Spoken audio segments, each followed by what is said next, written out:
Hi குட்டீஸ், like and subscribe பண்ணுங்க for future video. ஒரு மலை அடிவாரத்தில் அமைந்திருந்த ஒரு சிறிய கிராமத்தில் அலெக்ஸ் என்ற சுறுசுறுப்பான ஆனால் குறும்புக்கார சிறுவன் வசித்து வந்தான். அவனுக்கு கொடுக்கப்பட்ட வேலை என்னவென்றால் கிராம மக்களின் ஆட்டு மந்தையை தினந்தோறும் மேய்ச்சல் நிலத்திற்கு ஓட்டிச் சென்று அங்கு பாதுகாப்பாக கண்காணிப்பதுதான்.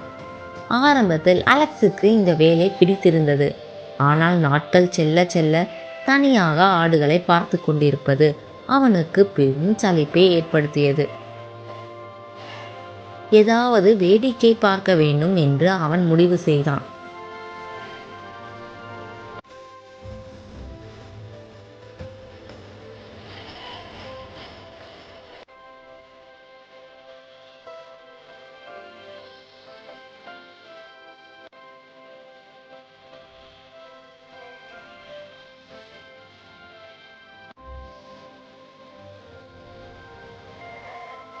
ஒரு மாலை பொழுதில் தனது முழு பலத்துடன் கைகளை தலைக்கு மேல் வைத்து கொண்டு, ஓநாய், ஐயோ ஓநாய், ஓநாய் வந்துவிட்டது, யாராவது வந்து என்னையும் என் ஆட்டுகளையும் காப்பாற்றுங்கள் என்று அவன் பயத்துடன் கத்துவதைப் போல நடித்தான்.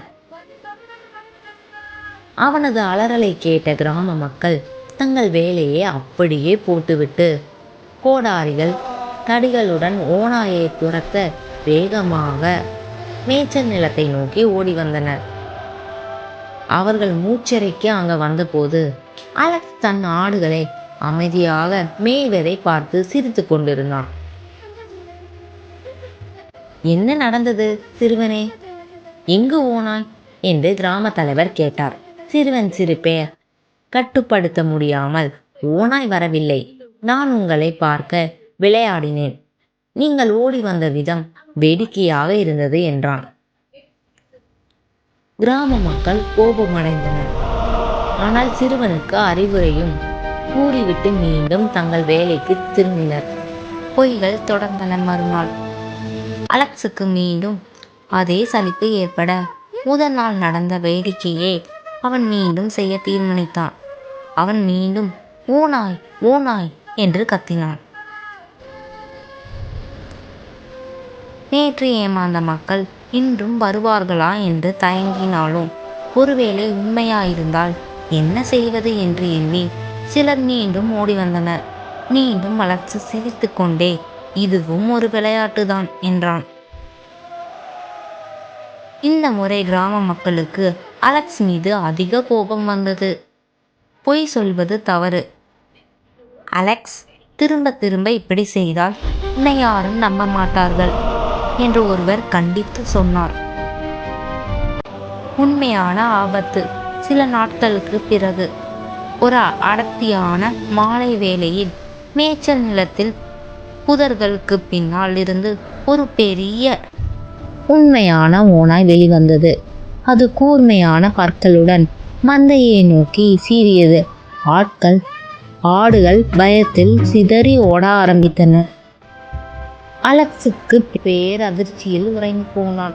இது விளையாட்டல்ல என்பதை உணர்ந்து தனது வாழ்விலும் ஆடுகளின் வாழ்விலும் உள்ள உண்மையான ஆபத்தை அவன் உணர்ந்தான். அவன் உண்மையிலேயே முழு பலத்துடன் அழுகையுடனும், ஓநாய் ஓநாய், இந்த முறை உண்மையிலே வந்துவிட்டது, தயவு செய்து வந்து காப்பாற்றுங்களே என்று கத்தினான். அவனது அலறல் கிராமத்தை அடைந்தது. ஆனால் கிராம மக்கள் அமைதியாக தங்கள் வீட்டில் இருந்தனர்.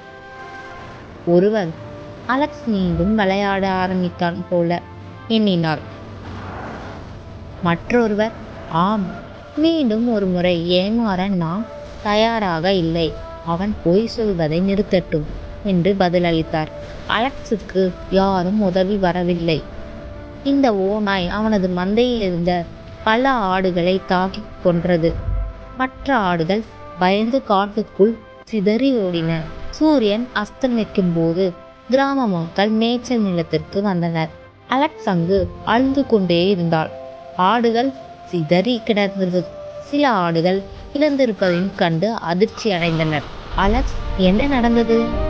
இன்று ஏன் அழுகிறாய் ஓநாய் வரவில்லையா என்று கிராம தலைவர் கவலையுடன் கேட்டார். சிறுவன் முழு அழுகையுடன், நான் கத்தியது உண்மை என்று, உண்மையாகவே ஓநாய் வந்தது, ஆனால் யாரும் நம்பவில்லை என்றார். கிராம மக்கள் ஆழ்ந்த வருத்தத்துடன், சிறுவனே, தொடர்ந்து பொய் சொல்கிற ஒருவனே அவன் உண்மையை பேசும்பொழுது யாரும் நம்ப மாட்டார்கள் என்பதை நீ உணர்ந்திருக்க வேண்டும். தனது பொய்யால் தமக்கு பெரும் இழப்பு ஏற்பட்டுவிட்டது என்று கூறினார். நீதி: பொய் சொல்வது நம்பிக்கையை அளிக்கும். ஒரு முறை நம்பிக்கையை இழந்தால் உண்மையான அவசர காலங்களில் கூட யாரும் நம்மை நம்ப மாட்டார்கள். Okay babies, bye bye.